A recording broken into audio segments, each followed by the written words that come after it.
একটা বছর হতে চলবে আপনাদের এই আন্দোলন, আজ গণস্থান থেকে শ্যামবাজারের পথে যাচ্ছে, কি বলবেন? সব মিলিয়ে মিশিয়ে অভয়ার বিচার কি হলো? দেখুন, একটা বছর পরেও যে সাধারণ মানুষকে রাস্তায় নামতে হচ্ছে, অভয়ের মা বাবাকে দূরে দূরে ঘুরতে হচ্ছে, এইটা একটা সভ্য গণতান্ত্রিক রাজ্য দেশের জন্য লজ্জা।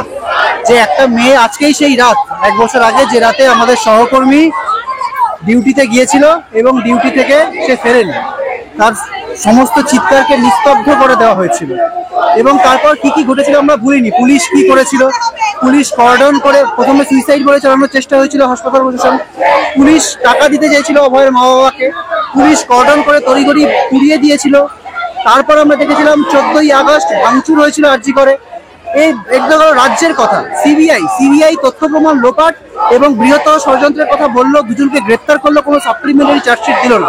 ফলত একটা বছর পরেও এই যে বিচার পেল না আমাদের সহকর্মী, তার জন্য যারা যারা দায়ী, সেটা রাজ্য সরকার, সেটা কেন্দ্রীয় গোয়েন্দা সংস্থা, প্রত্যেকে তারা যদি ভাবে থাকে যে আমরা ভুলে যাচ্ছি, সেই ভুলিয়ে দেওয়ার রাজনীতির বিরুদ্ধে আমরা রাস্তায় ভুলবো না, ভুলতে দেব না, এই অঙ্গীকারকে মাথায় রেখে আমরা কিন্তু আজকে রাস্তায় রয়েছি। দাদা, এই যে সিবিআই কাছে এবং অমিত শাহর কাছে দেখা করতে গেছিলেন মা বাবা, সিবিআই ভূমিকা নিয়ে কেন্দ্র কি দেখছি?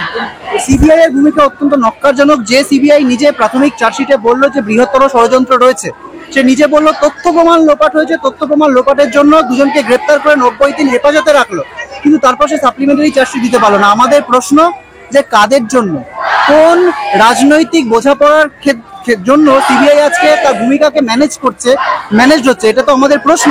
তাহলে মানুষ ভরসা করবে কাকে? পুলিশকে পাচ্ছে না, সিবিআই কে পাচ্ছে না, কোর্টকে পাচ্ছে না, কে দেবে বিচার?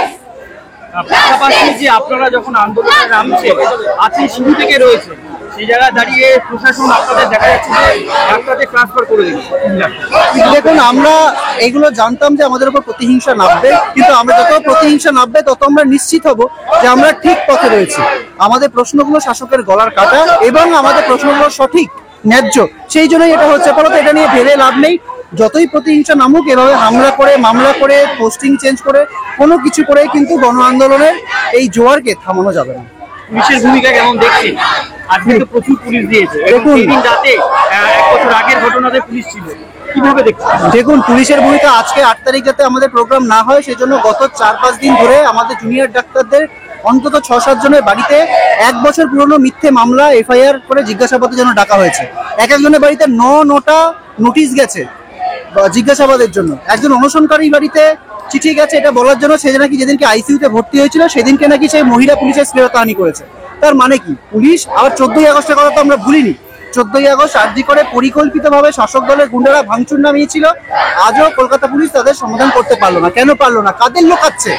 ফলত এই জায়গা থেকে পুলিশের ভূমিকা 1 বছর আগেও যা ছিল, সেই প্রশ্ন আমরা তো বারবার বলছি, কোনোটা আমরা ভুলতে দেবো না। আজকে যদি পুলিশ ভাবে যে আমরা সব ভুলে গেছি, তাহলে ভুল ভাবছি।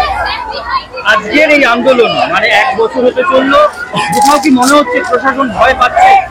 দেখুন, প্রশাসন ভয় না পেলে আর পুলিশি নোটিশ কেন পাঠাতো? প্রশাসন ভয় না পেলে আমাদের পোস্টিং কেন চেঞ্জ করতো? প্রশাসন ভয় না পেলে প্রত্যেক পদে পদে বাধা কেন সৃষ্টি করা হতো? তার মানে ভয় পাচ্ছে। তার মানে আমরা যে প্রশ্নগুলো করছি, যে দাবিগুলো করছি, তারপরে যে জিনিসটা সামনে আসবে সেটা শাসকের বুকে কাঁপন ধরাবে, সেই জন্যই তারা ভয় পাচ্ছে। কি মনে হয় আগামী দিনের অভয়ের বিচার কি ন্যায় বিচার পাওয়া যাবে? দেখুন, এইটা তো তারা বলবে যারা এই বিচার দেবে, অর্থাৎ আমাদের পুলিশ, আমাদের সিবিআই, আমাদের রাষ্ট্র, আমাদের সুপ্রিম কোর্ট, আমাদের বিচার ব্যবস্থা। আমরা চাইতে পারি, আমরা দাবি করতে পারি, যতদিন না ন্যায় বিচার পাবো আমরা রাস্তায় থাকবো। আজকে 1 বছর পর আছি, 10 বছর পরেও থাকবো। লাস্ট প্রশ্ন, আজকের এই আন্দোলনের পর থেকে সাধারণ মানুষকে কি বার্তা দেবে? সাধারণ মানুষকে একটাই বার্তা দেওয়া যে আমাদের লড়াই অভয়া ন্যায় বিচারের জন্য, ঠিক যেমন ঠিক তেমনি আর একটাও যাতে অভয়া না হয় তার জন্য। তো এই লড়াইটা দীর্ঘমেয়াদী লড়াই, কারণ আমরা এই আন্দোলনের সময়ই দেখেছি অভয়া ছাড়াও আরো অসংখ্য ঘটনা ঘটেছে, সেটা কসবা ল কলেজের ঘটনা হোক, জয়নগরের ঘটনা হোক। ফলত সাধারণ মানুষকে কিন্তু ভোটের রাজনীতির বাইরে বেরিয়ে কেবলমাত্র ভোটে ইলেকশনে কে জিতলো বা না জিতলো তার বদলে নাগরিক স্বর যে একটা জোরালো থাকা প্রয়োজন একটা গণতান্ত্রিক সমাজে, সেইটা যাতে সবাই মিলে একসাথে আমরা বজায় রাখতে পারি।